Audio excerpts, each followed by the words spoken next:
Please be seated.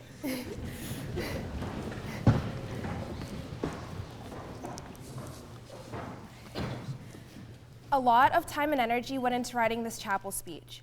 I spent hours writing and rewriting every line, every word, and every sentence that I typed. The problem was I had an idea of what I wanted to say today, but I was nervous on how I was going to say it. Then after sitting at my computer and going back and forth with ideas, it hit me. Why don't I just be honest? And that's what I've decided to do today, be completely honest. I'm an open book, so here it is. I'm terrified. And when I say terrified, I mean terrified. And what's scaring me is change. I've always been the type of person who has liked to be reassured. I like knowing that everything is going to be okay and that nothing bad will ever happen and that I won't have to face any obstacles. But the only problem with this is that change is inevitable. It's always going to be part of our lives. When I came to Appleby in grade 10, I didn't know what to expect. I remember walking down the aisle of this chapel during the tie ceremony and freaking out. My heart was pounding, my hands were shaking, and since I'm being honest with you guys, I was sweating, like a lot. I had just left my previous high school with students who I'd known since I was 10 years old, and to be honest, I didn't want to be here. Here I was, this tall, really lanky 15-year-old girl walking down the aisle of this chapel, and I was terrified. I was convinced that I would have no friends, that no one would like me, and that I would hate everything about Appleby. I had already come into the school with a bad mindset, and because of that, I was already dreading the school year. But little did I know, my time here at Appleby would be one of the best and the most exciting experiences of my life. Within a week, I had already found people at the school who made me feel welcome. As the months passed, I started doing things that I was passionate about. I was volunteering, I had made some of the most amazing friends possible, and I was taking co-curriculars that I loved. I pretty much felt on top of the world. And now we're gonna fast forward to grade 11. And don't get me wrong, there were some parts of grade 11 that I absolutely loved. For one, I was a home form leader, which was hands down the best part of my day. It was also my first year being a peer counselor, and to this day, words can't even express how much I love being a peer counselor. But grade 11 was way different than I expected it to be. And maybe some of you guys feel the same. There was just so much work to do, and it was a lot more difficult than I thought it would be. As the year progressed, my stress levels rose the more I thought about my future and universities. I wasn't even sure what I was passionate about anymore. I wasn't sure what I wanted to major in, or who I wanted to be, or what I wanted to do with my life. And even now, I'm still not 100% sure, but I'm okay with that. The problem was I was living for everyone but myself. Oh, I just lost my line, that is awkward. Wow. Oh. Okay, found it. Everything I did, I compared to others. I didn't feel like I was smart enough or good enough to succeed. I doubted my abilities, and I believed that I was destined to fail. Anytime I got a bad grade, I would literally fall to pieces. I felt like I was caught in this constant state of who I was and who I wanted to be. In my head, I had an idea of what it meant to be successful. In my opinion, what I thought to be success was that you had to have the best grades, be at the top of your class, and get into an Ivy League. But that's not really what it means. I remember one time when I was talking to my dad, and I told him I wanted to be rich when I was older. When he asked me why, I said, because I'll be happy.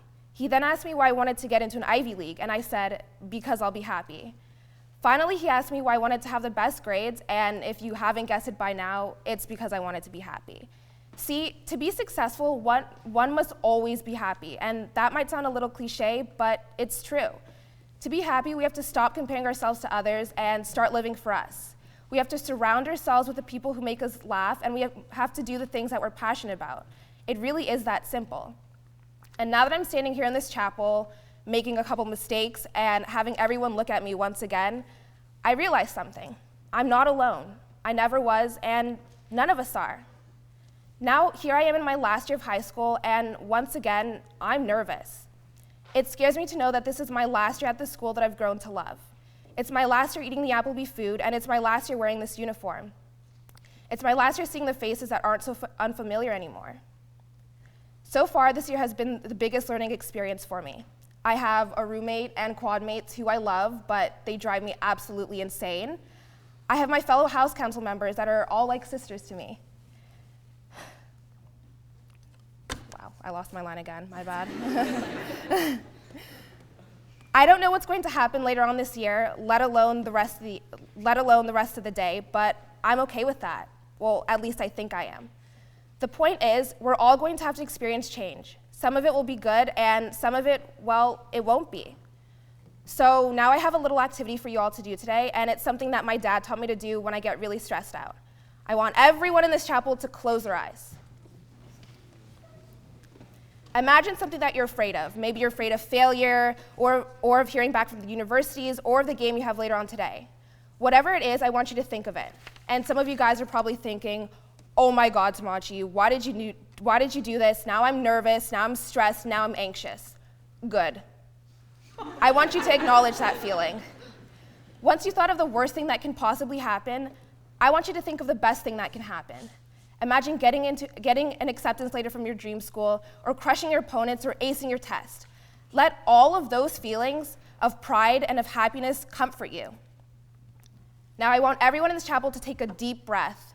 Breathe in and breathe out. I want you to breathe in all the positive thoughts and then breathe out all the negative thoughts. Now I want everyone to think to themselves, I can do this. Open your eyes. Every time you feel even the slightest bit nervous, I want you to try this little activity. One thing that my mom always told me is that life is crazy and totally unpredictable. It's occasionally going to push you over and kick you when you're down. You're going to feel frustrated and upset and angry, and those are all natural ways to feel. Sometimes you may even want to give up and not get back up again, because I know I've had days like this. But I promise, if you have faith in yourself and in your abilities, eventually it will get better. Change is a scary thing, and to be honest, I don't think I'll ever not be afraid of it. But I think I will learn to accept it, and hopefully we all will. Just remember this: doubt kills more dreams than failure ever will. Now will you all rise and loudly sing hymn number 3, Morning Has Broken. That was so good. It was funny that you messed up. It